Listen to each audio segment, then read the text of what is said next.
Good afternoon, Rotarians. Welcome to the Rotary Club of Gainesville meeting at the Cade Museum. If you're watching on YouTube, please register your participation by sending an email to info@rotarygainesville.org. And if you will, as a reminder, please silence your cell phone and welcome Pete Inwall to the podium for our song and pledge. All right. Thank you very much. Thank you very much. I'm very appreciative of people standing up for me. So anyway, as you may know, this week is Florida-Georgia week. And I haven't been to the game in a while, but last year a friend of mine gave me a ticket, just one ticket. And I thought, well, you know, so it was a 50-yard line ticket. I said, okay, I'll go. So I went. And I got my seat, and it was halfway up the stadium, 50-yard line. And there was a Georgia guy 2 seats over. There was a single seat next to me, between him and me. Nobody was there. But the Georgia guy, he was decked out in red and black, and he had a T-shirt that said, "Let the big dog eat," and he had chains around his neck. And so I didn't say much, but then after a while I said, "Sir, excuse me, I might get excited during the game and might sort of slop over onto this seat that's vacant. Would you be offended by that?" He said, No, you go ahead. That's my wife's seat. I said, "Your wife's seat?" He said, "Yeah, she passed away." I said, "She passed away? Oh, I'm so sorry. I'm so sorry." A couple of minutes later, I said, "Well, it's too bad. This is such a great seat. It's too bad that you couldn't invite a friend or a family member to come and sit here with you." He said, "Yeah, they're all at the funeral."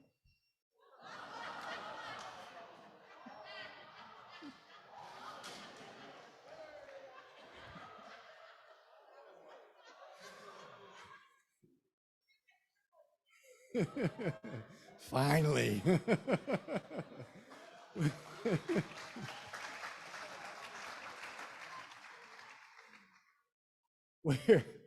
We're going to sing "God Bless America." My country 'tis of thee. I'm sorry. My country 'tis of thee. My country 'tis of thee. To the tune of "God Save the King." My country 'tis of thee, sweet land of liberty, of thee I sing. Land where my fathers died, land of the Pilgrim's pride, from every mountainside, let freedom ring. Will you join me in pledging allegiance to our flag? I pledge allegiance to the flag of the United States of America and to the republic for which it stands, one nation, under God, indivisible, with liberty and justice for all. Thank you, Pete. And now for our invocation, Lori Vidal. I'm thinking that possibly a prayer for a miracle it would be appropriate in light of what's happening Saturday. So the football game. So anyway, let's get serious here. Let's pray. Thank you for giving us the insights through Rotary to make such an impact on our world, to put us on the edge of eradicating polio. Who would have ever thought, or who would have ever thought that a club could initiate such a move into another country like Cambodia and make such a difference? And it has all happened by coming together like this weekly to meet and share and to move out as Rotary. You have blessed us as Rotary in so many ways by allowing us to make an impact. Help us to stay the course as we trust in you with all our heart and lean not on our own understanding. Help us in all our ways to acknowledge you, and you will direct our paths. May we continue to step out in faith to make positive impact, to continue to believe we can make a difference. I pray in your all-wise name. Amen. Thank you, Lori. You may be seated. But I do ask that if you're a visiting Rotarian or have guests, please remain seated for the introductions. Jason will bring the microphone around.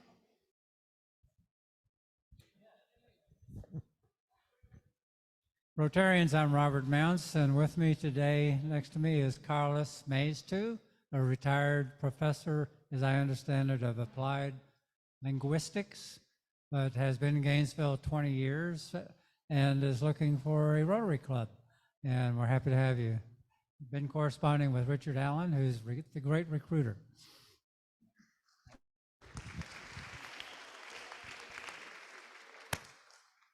Fellow Rotarians, Melanie Shore. It is my honor to have a visiting Rotarian with us today, Magistrate Katie Floyd, who's a member of the Sunrise Club and visiting our club today. So welcome, Katie.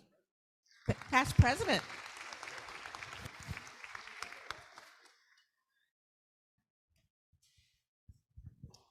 Hey, my name is Daniel. I have Donnie Jacobs that's visiting us today. He's my business partner, so it's wanted to bring him along and show him what it's like to be a part of Rotary. Do I get to keep this now? Welcome, everyone. We're happy to have you with us. So if you've ever doubted how busy our club is, just listen up to these announcements. We are very busy, very active in the community. I'm going to kick us off with a couple of announcements. As a reminder, next week, next Tuesday, the Blood Mobile will be here to carry on our club giving blood donations in memory of Perry McGriff, who started a fabulous blood drive many years ago. The plan is for them to set up at 10:30, so you can give blood before, during, or after the meeting. So hopefully we'll have many Rotarians participate in that next week. Also, for TJ Pache, who could not be here today, we're going to have a fun and fellowship next Wednesday. It's going to be at Beaker and Flask in Tech City in Alachua at 6:30. So watch your emails. TJ plans to send out an email with additional information. Next up, Jay Nordquist.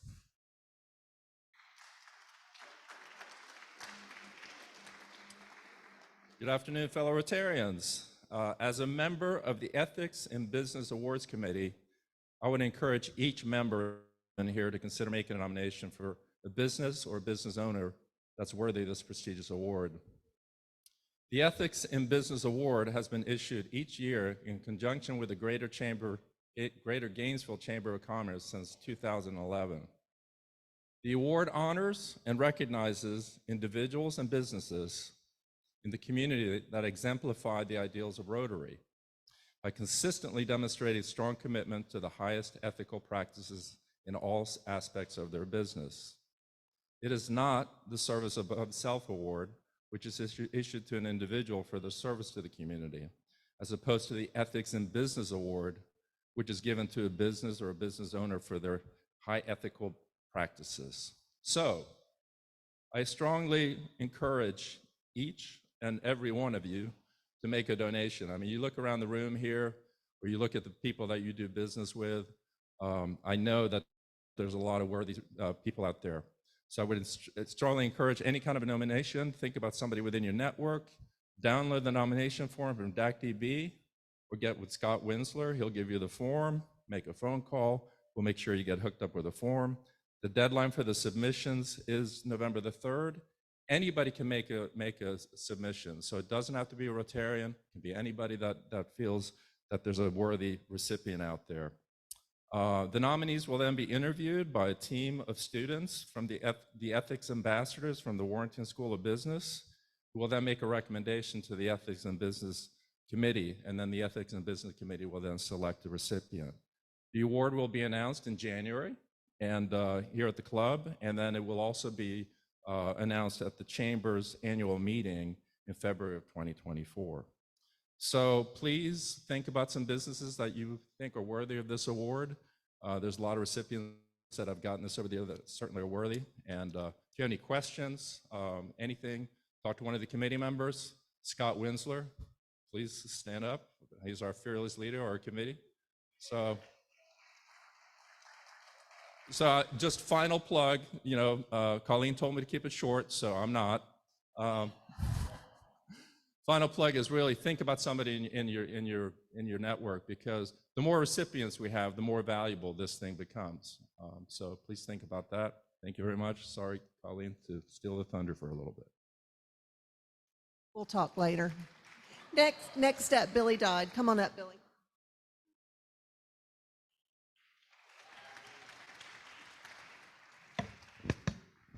Hello, fellow Rotarians. I am asking you to enjoy this short video to explain how your donations of a life experience to benefit the Sustainable Cambodia project is so important, and the joy that and memories that people can make if you know of someone with a rental or a weekend place, an experience. You can change the lives of those who really need our help in Cambodia. So please enjoy this experience, and I'm a heck of a frog gigger now.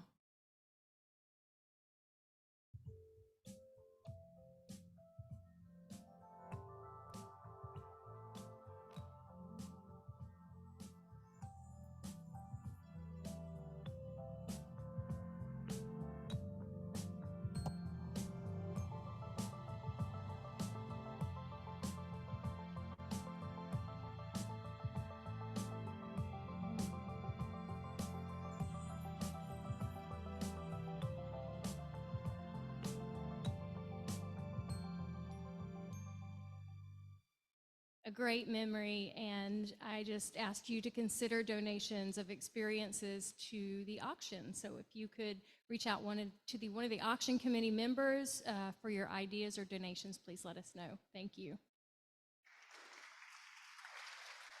Thank you, Billy. And now an announcement by Dwight McKee.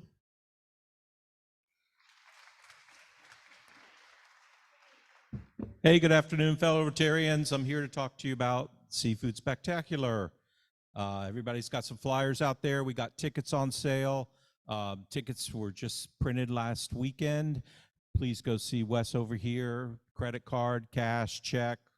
$60 for individual tickets, 5 tickets, $250. The event is on December 7th, first Thursday in December. Mark your calendars. It's a lot of fun. This is a special fellowship that we do out at Hatchet Creek every year. We just invite our Gainesville Rotary clubs and your families and friends and associates, so it's not a big blowout like the Wild Game Feast. I love it because it's more intimate. We've got a line on 250 pounds of snow crab, and we're going to have a dedicated snow crab shack.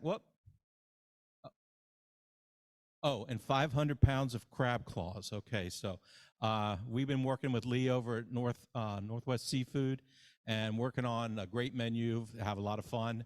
So please mark the calendars. We're also going to have 2 cleanup dates, November 18th out at Hatchet Creek and December 2nd. A lot of you guys like to come out and help spread mulch and blow off leaves and do all that thing. So have any questions, please see me, please see Wes.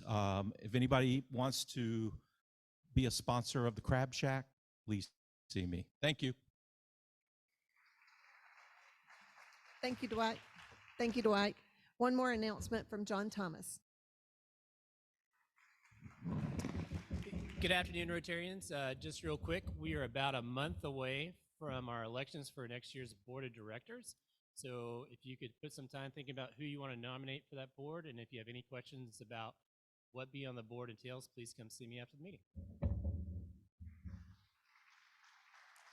Thank you, John. And next on the agenda is Nancy Hart to introduce our craft talk for today.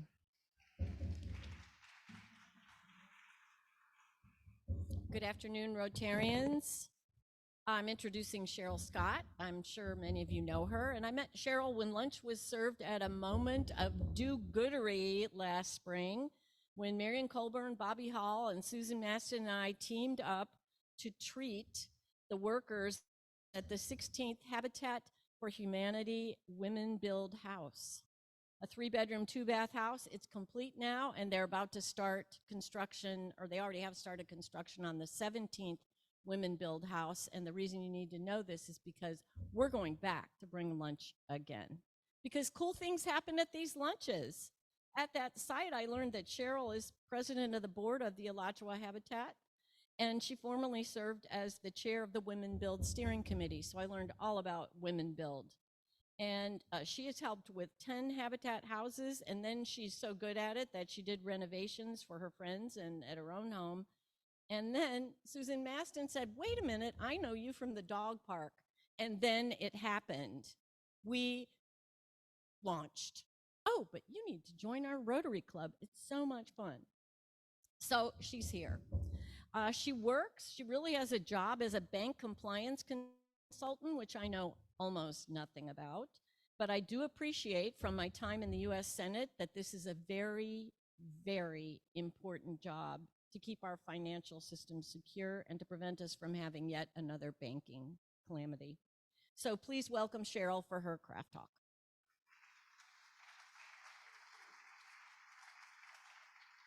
Thank you, Nancy. And hello, fellow Rotarians. I feel like I found my people. I had no idea. I really did not have any idea. I've known Scott for 10 or 13 years, and I knew he was part of Rotary, but I didn't realize what Rotary does. I'm so excited. I just like to help people, and I had no idea we could do this on such a massive scale. This is fantastic. So I appreciate being part of Rotary, and I'm really looking forward to my time here. As Nancy mentioned, I am the board president of the Alachua Habitat for Humanity, and it blossomed under our fellow Rotarians' leadership, Scott Winsler, and we've known each other a very long time. And I am a full-time bank compliance consultant. I worked in many banks. I worked in credit unions. I actually started my own compliance company in between when my babies were really, really young. And I am now again with a consulting company. We're in North Carolina. So some of you are bankers. I know Melanie's looking at me. What do you do?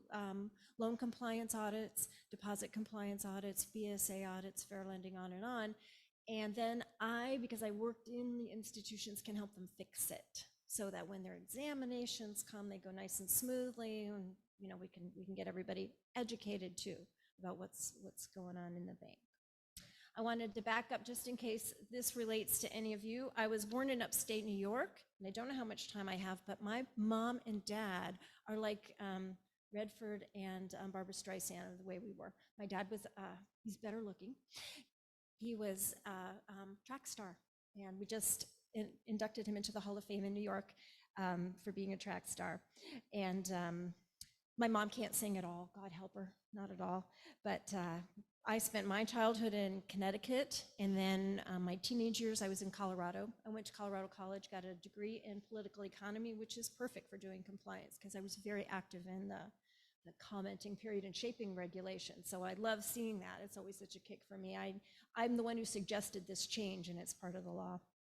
The regulation, the law didn't change, sorry. I was 7 years in California, 4 years in Tennessee, came to Gainesville in 1994. And I have 2 magnificent children, just super successful. I also helped raise 3 other super successful stepchildren. And there are a couple of grandbabies, and there might be another one on the way, which is super exciting. My son is finally finishing his postdoc and is going to be just 3 hours from me, which is so exciting, after being apart for so long. He had been at UF, went to Georgia for master's, and North Carolina for a PhD, and I'll be back close. So I'm looking forward to that new part of my life. And my companions now, because I am almost 100% remote, are big dogs. So I have a Great Dane who's just absolutely lovely. She's 8.5 years old. She's very gentle. I got that dog a cat. The cat doesn't really have anything to do with me. Will walk right over me to get to the dog. But I also take care of a lot of other big dogs. So it's not unusual for me to have 2 or 3 Great Danes and be walking across the street to the park, because that's how close I live. And people know me that way. So people never really knew me as a bank compliance consultant, and they might not have known me with Habitat, but they certainly know me from my dogs. So that's me.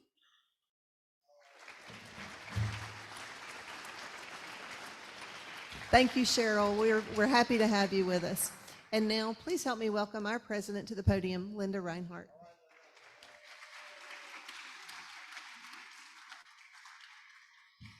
All right.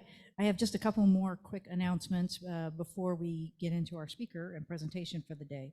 First of all, just want to remind everybody, RLI, you're going to be hearing about this more and more. Registration did just open for the next RLI, which is on January 14th in DeLand. So please, if you are interested in growing your Rotary knowledge, it is a great program, and I do highly encourage anybody to attend that program. I was also asked to let everybody know the district is going to be having their membership summit on January 27th in Palm Coast.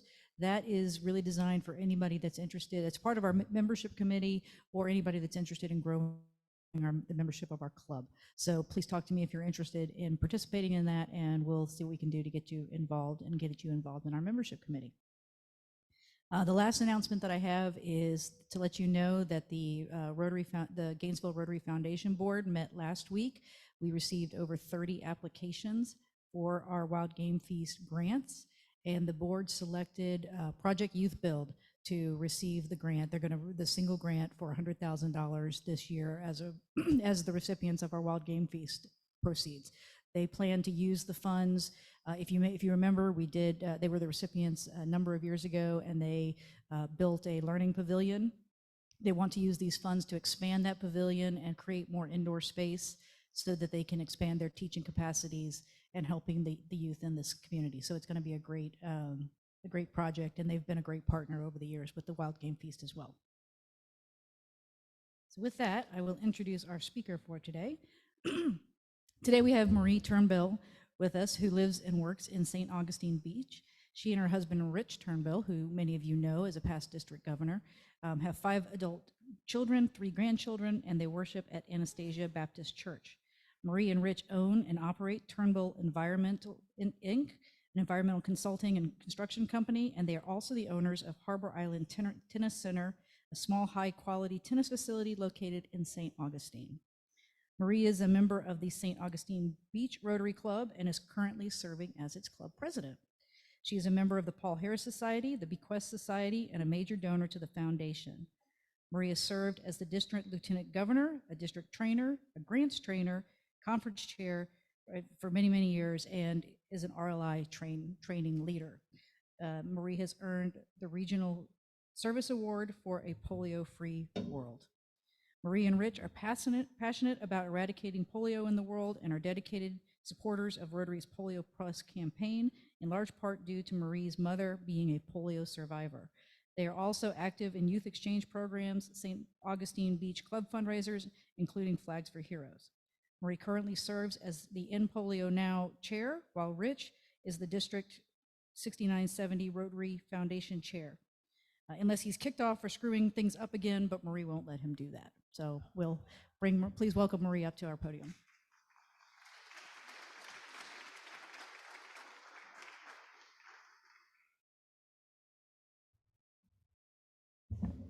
Is there a clicker, or are you going to forward slide for me?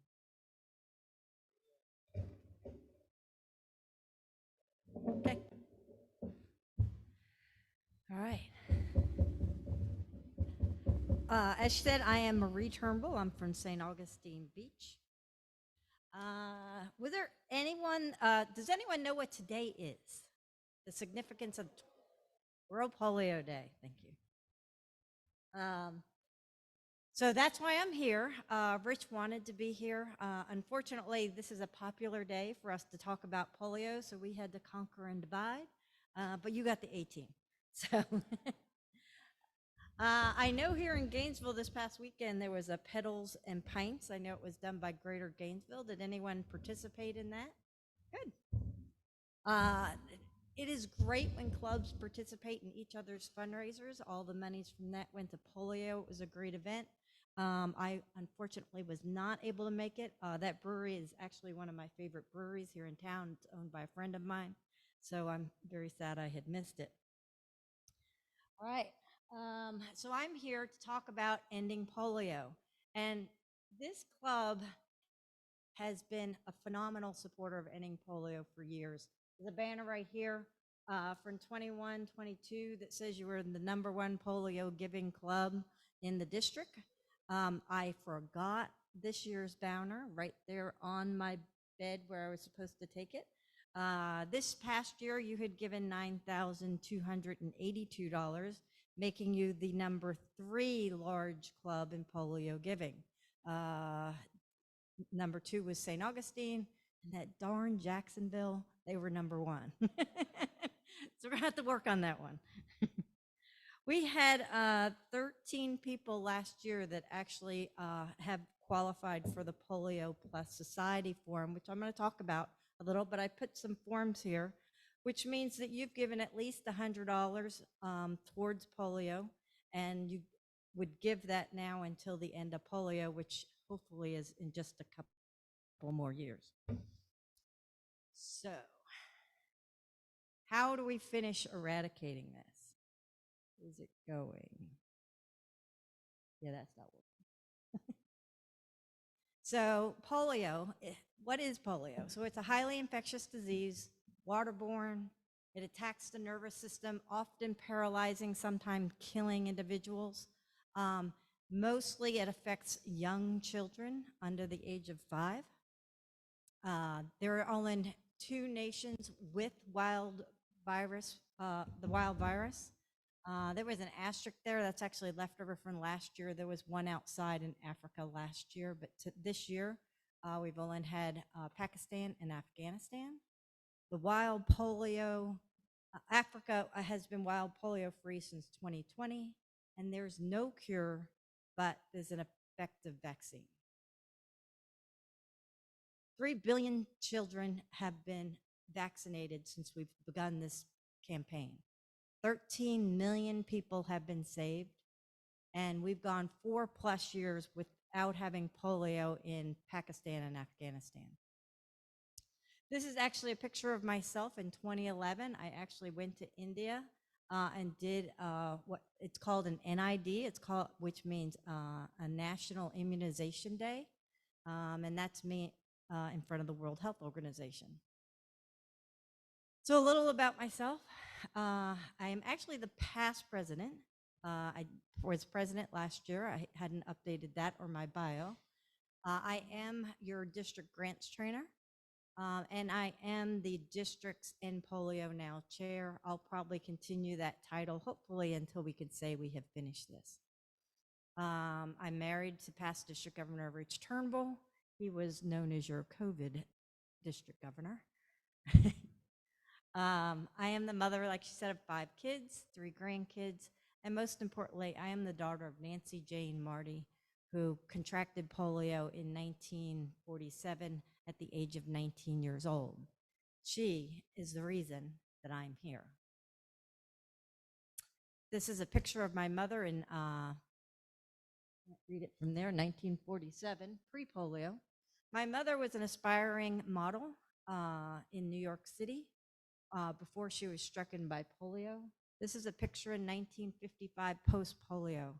She was actually paralyzed from the neck down when she got polio.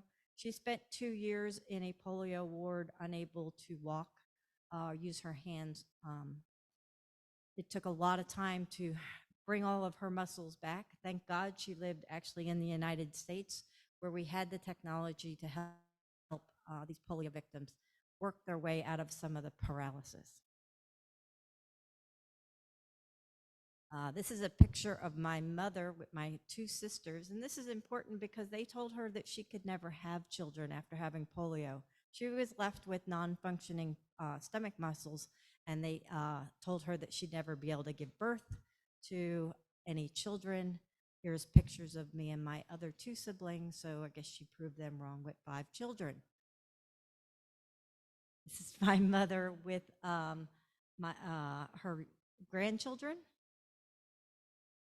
And as the years went on, she ended up contracting getting what's called post-polio syndrome. Polio doesn't give up. It stays in your system. It's never gone away. It comes back, and towards the end of her life, she was back in a wheelchair and unable to walk again. So for me, it's a real personal thing, and I want to make sure that nobody else in the world has to deal with the effects that my mother did. But it's a family thing too.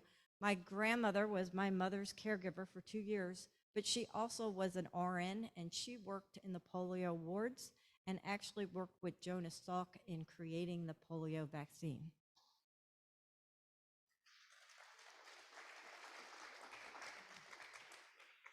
So I want to tell you a little about the vaccine. Here in the United States, we get an injectable IPV. It's an inactive polio vaccine. When you're out over in these endemic countries, it's an oral vaccine. And that's because lay people like myself, I have no nursing or medical knowledge of any kind. The best I could do is put 2 little drops in a child's mouth. It's fast, it's efficient, and it's cheap. That's why we go out to these places and do it there. But there are, so the injection one actually targets all 3 different kinds of polio. There are 3, 1, 2, and 3. When you go out in these endemic countries, they try and say, okay, we've only got polio 2. Let's only do the drops for 2 because we've already gotten rid of 1 and 3.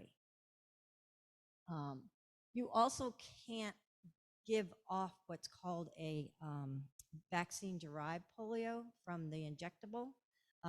So it is a little safer to give that one. Again, the oral polio, you could actually discrete that drops through your system. It goes into the natural wastewater and systems in the country, and that actually can pass and possibly give a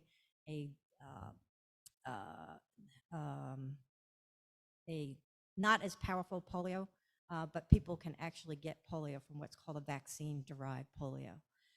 They have now, this past year, they're switching to a synthetic version of this, so this actually should start going away now that we've gone to a synthetic version of the oral polio vaccine. So how's polio transmitted? It's transmitted through food and water. It spreads for at least 6 weeks without symptoms. And like I said, there is the vaccine-derived polio. These are pictures of, I actually took in India of the conditions of the places where we were giving the vaccines.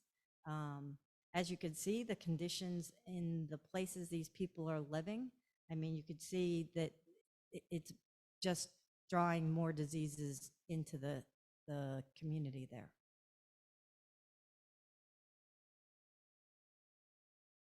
So we started this in 1985, and we had almost every single continent had polio. As we've gone through over the years, we've actually kept decreasing polio, 1998, 2000, 2003. We still had it in Africa. 2010, we had it in Nigeria. And finally, in 2020, we are down to the 2 countries. This year, we have just cases up here in Pakistan and Afghanistan. Right now, we have 6 cases in Afghanistan and 3 cases in Pakistan. We are down to 9 cases this year. October was a big month for us. It's the big rainy season over there. You know how we had that big rain recently and we have all these mosquitoes that just won't go away? Well, over there, it's a big rainy season. The water comes off the mountains. It takes that polio and it spreads it amongst the communities. Now that we're almost through October, a little into November, they'll be past that rainy season, and maybe we could keep these numbers right here, and hopefully we can get to a point we can drop these to nothing. Polio is just a plane ride away. I mean, it can go from Pakistan to Jerusalem to London to New York. Here's the numbers again for Afghanistan. We had 4 cases in 2021, and we're at 6 cases in 2023. In Pakistan, we had 1 case in 2021, but we had 20 cases last year, and we're down to 3 cases this year. Terrain is horrible in Pakistan. It's the mountains in that area. It's just hard to get to some of these people. Mozambique, I have this up here because last year we actually had several cases in Mozambique. They were actually genetically genetically decided that it was derived from Pakistan. So Pakistan actually kind of gets the hit for that. But if you remember, in last year, New York State actually had a vaccine-derived polio case that happened in New York State. There was wild polio that was found inside the wastewaters in New York State and several other counties in the area. The victim was unvaccinated. Remember, I said if had he been vaccinated with the vaccines we have, you wouldn't get that, not even from the oral polio. He was in a county that had a vaccine rate of under 60%.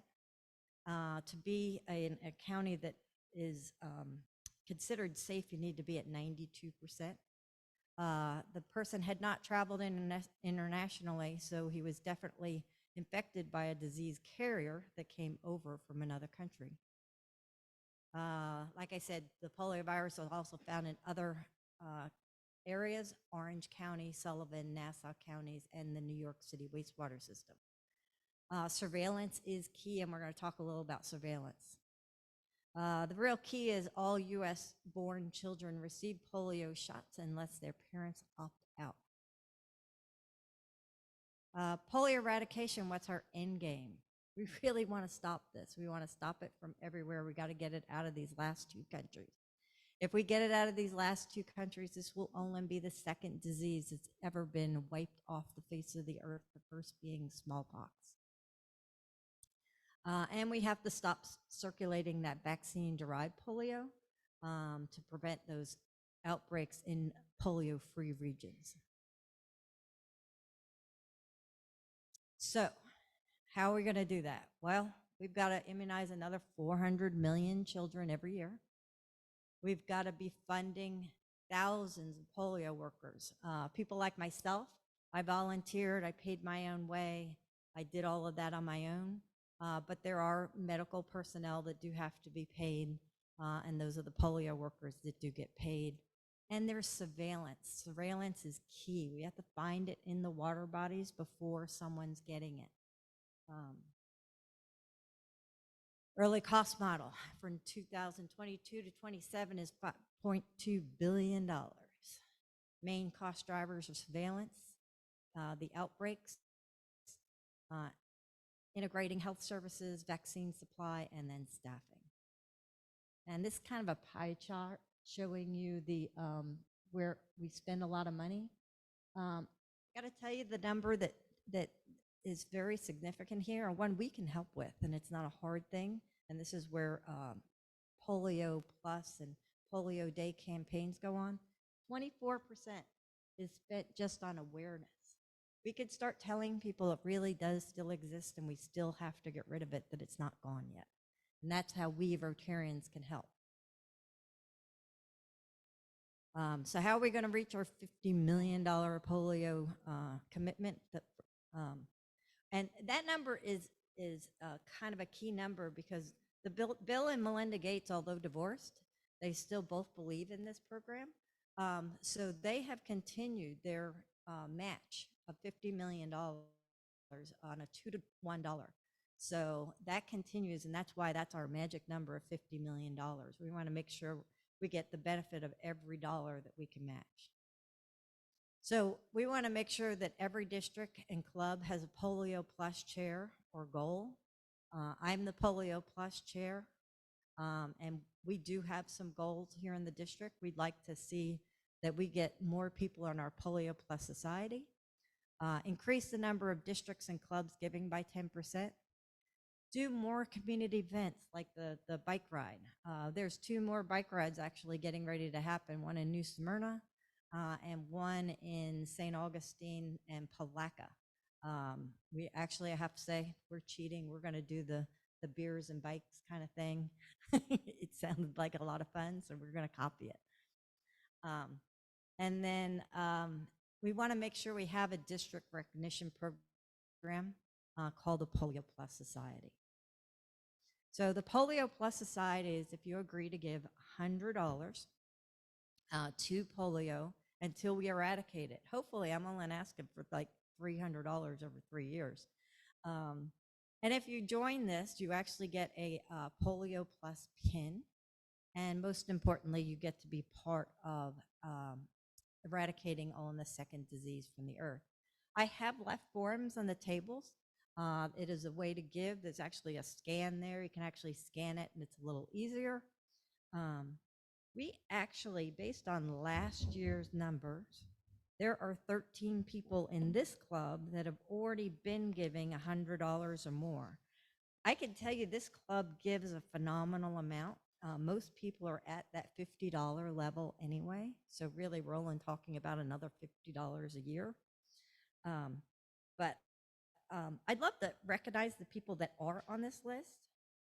There's Elena Frazier, Emmett Goodman, Matthew Bradley, Naomi Williams, Dana Lynn Miller, George Emanuel, Grace Lambert Horvath, thank you, Helen Gilstrom, Jennifer, I knew I'd mess all these up, Jennifer Van Hart, Richard Allen, Stephen Elder, Williams, there you go, and Yvette Carter. And if any of you are here and you could see me, I do have a pin to give you. They're over there in my purse, but I'd love to give those to you today.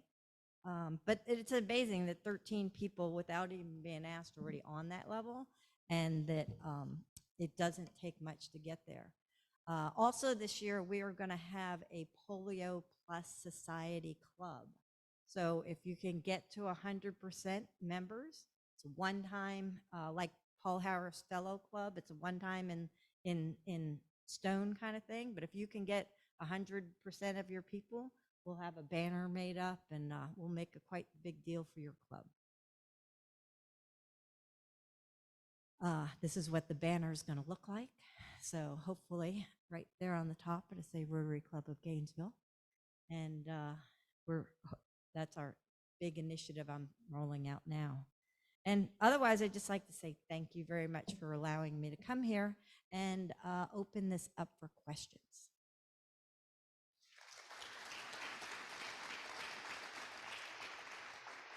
Yes. I forget the Zoom microphone thing. With the wild virus that gets out into the water, how long does that stay viable? 6 weeks. Okay. So if we could keep them away from those water bodies for that 6 weeks time frame, that's why surveillance is key. Then they keep them away from that, and then we won't have that spreading. Marie, thank you again. Yep. So honored this past couple of years to work with you, and Richie, it's just been great. So my question is about Afghanistan and Pakistan, which seem like the really challenge now is political instability on top of the water or the rain. How do we deal with political challenges? Because either the healthcare workers has been targeting just to even get access and negotiation, and I know Rotary is so big in peace. So that's a big thing that is my concern, sincerely speaking, is the political will, of course, after Afghanistan fall to the Taliban, and how do we negotiate to make sure they're on board with that? Well, they do a lot of communications actually with the people in politics there. And the Taliban, they don't want their children to have this either. So over the last 2 years, it's not a promise they'll do it again this year, but those talks are happening. They actually do a ceasefire, and they allow when we do these national immunizations days, they actually allow us to spread and go around the country. And they do a ceasefire on those days so we can immunize their children and their enemies' children. Hi, I'm Annie Orlando. Thank you for all you do with this. I have a curiosity question. How do you keep track of who you have immunized when you go into these remote areas? So it's actually a very good question. When we go into the rural areas, we actually go and we take a marker and we take and paint their pinky purple, to make so that when we see another child and we look at their pinky, we're like, oh, he hasn't got the vaccine yet. So anyone who looks 5 and under, we kind of look at their pinky, and if they haven't had it, then we give them the vaccine. And we go out for 2-3 days and we do these National Immunization Day, but then we go out and do what's called mop-up days. And we actually go door to door, and we ask to see their children and their pinkies, make sure they've been vaccinated. And we actually do a chalk marker on top of the building to say, I've already been here, and we've covered 2 children or 3 children. So actually, it's a manual process to go out and do that, but it seems to work. I'm John Gregory. I'm wondering if you could describe a little bit about what your mom went through polio, and I'm just wondering what kind of activities should she go through? And second of all, how many years does it take for us to be able to say there is no polio anymore? Okay, on my mom, so I can only go by what was heard because I wasn't here. But for 2 years, she was in a polio ward, and like I said, she couldn't walk, she couldn't move her arms, paralyzed from the neck down. She actually sat on a gurney next to a iron lung. She actually did not go into an iron lung, and my mother described sitting next to it and just thinking, breathe, breathe, breathe, and she'd breathe with the iron lung that was there next to her to make, she was like, I don't want to go in there, just keep breathing. They did a lot of things with water. Being in the water was a big thing. They put her in the water and they'd work her muscles and legs in the water. Even till she passed, she actually had a little fear of water. I think it's from being in that water and not being able to know that you could float or walk or do something. She always had a little fear of water throughout her life. And slowly that came back. She actually was born right-handed. She had to become left-handed. Her right hand never got its muscles back. She would raise her arm like this because she didn't have the ability to do that. And as a child, I guess I didn't always know she was handicapped. I just thought these were normal things people did. And as I grew up, I did realize that my mother had some handicaps. And your second question, how many years? It's supposed to take 3 years, although I went to a meeting this summer, and they said that they thought if they could get those 2 countries polio-free, they're moving that down to just a 2-year period where they'll actually say that they're polio-free. Lauren Letellier, I am curious to know if when we go into these countries and for these vaccinations, do we receive any pushback at all? So yeah, in several countries. So there's religious and some religious pushback. I mean, some of the countries thought we were trying to sterilize their children. You know, they just didn't know, and you had to actually talk to the religious leaders to try and convince them to convince their people that no, we weren't trying to hurt you, we were just trying to help you. And like I said, in war-torn countries, we had to get with the military people, and you had to get them in there. But mostly people don't want their children to have this. So, you know, that's the good thing, is we all want healthy children. Hey, Marie, Greg Young. First off, I want to thank you for taking on this role. I know it's a lot of work, and you and Rich have done so much in the past for our district and are currently doing a lot. And were instrumental in our club walking us through the grant that Jacob had applied for South Sudan. And I just want to acknowledge what you do, and Rich, and thank you. Thank you.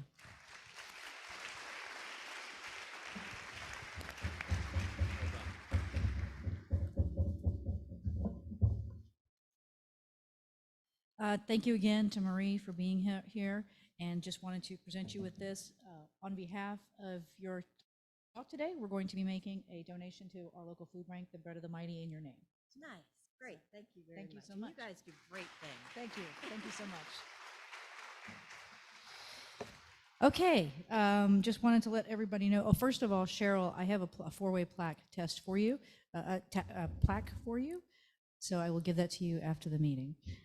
Also, want to let you guys know that the speaker for next week is Amber Miller, who is the CEO of the United Way, and she's going to be presenting an update on the latest ALICE report. ALICE stands for Asset Limited, Income Constrained, Employed Individuals. So that should be a great presentation next week. The quote of the day today is by Bill Gates. You know, we're going to get to the end of this, and Rotary will be the reason that it will happen. And then the final piece of business is, well, wait a minute, one more piece of business. Wes is going to be selling Seafood Spectacular tickets over here. Anybody can get your tickets today. And then the final piece of business is the Rotary Reading Safari raffle number. It is 462. 462. With that, we are adjourned.